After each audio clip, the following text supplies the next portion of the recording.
Assalamualaikum warahmatullahi wabarakatuh. Bismillah walhamdulillah wassalatu wassalamu ala rasulillah sayyidina wa maulana Muhammadin habibillah wa ala alihi wa sahbihi wa man tabi'ahudah amma ba'.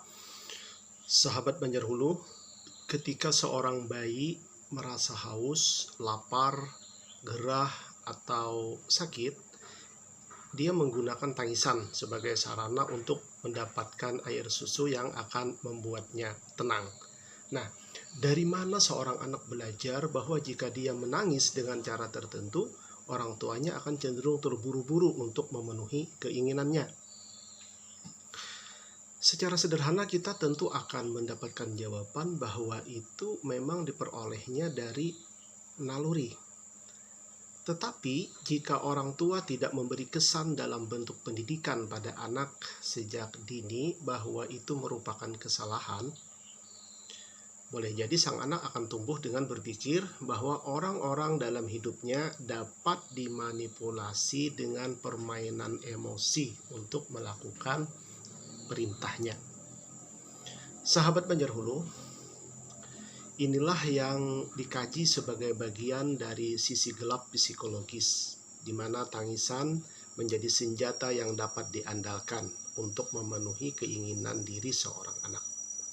Kemudian tangisan memang akan berhenti menjadi senjata saat anak tumbuh besar, tetapi permainan emosi dalam bentuk lain akan terus dia lanjutkan dengan sedemikian rupa untuk memenuhi berbagai keinginannya. Bahkan dalam titik ekstrim tertentu bisa untuk memeras orang lain sebagai korban. Sahabat Banjarhulu, memang setiap kita memiliki peluang untuk menjadi baik atau jahat.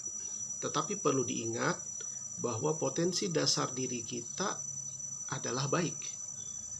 Begitu pula berbagai organ psikologis dan spiritual yang terdapat dalam diri kita pada hakikatnya positif atau paling tidak bersifat netral.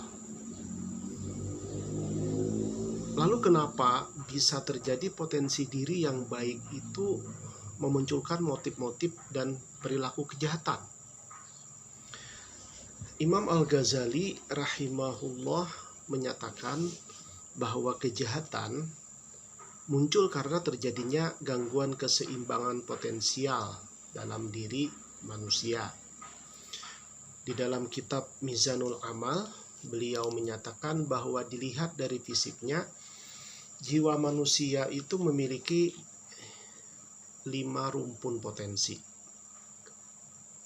penggerak, penemu, pemelihara, perasa, dan pemikir.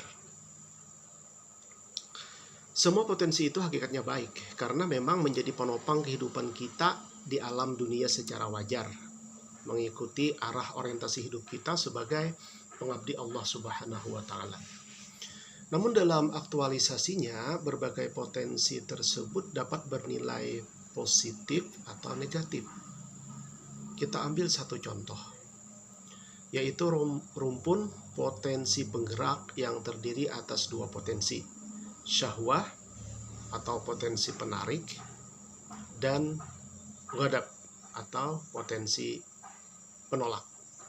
Dinamika hidup kita sangat ditentukan oleh aktualisasi kedua potensi ini, yaitu bagaimana proses interaksi keduanya dengan dunia luar, bagaimana kompetensi antar keduanya dalam diri kita, dan bagaimana keduanya mempengaruhi sistem kepribadian kita.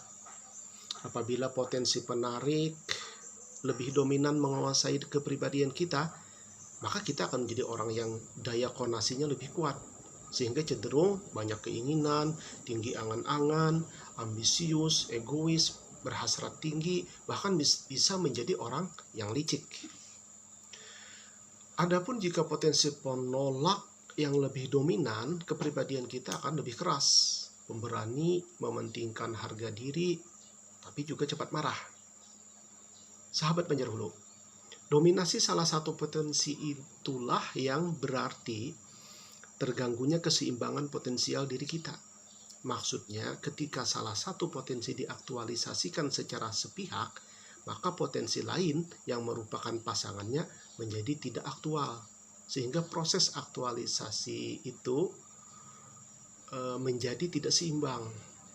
Nah, padahal ketika potensi atau dorongan syahwah muncul, ghadablah yang dapat mengimbanginya. Dan begitu pula sebaliknya, ketika ghadab aktual, maka dorongan syahwah itulah yang menjadi penyeimbangnya. Nah, inilah yang dimaksud pentingnya tawazun atau keseimbangan dalam penggalian potensi diri manusia. Wallahu a'lam wal afu minkum. Assalamualaikum warahmatullahi wabarakatuh.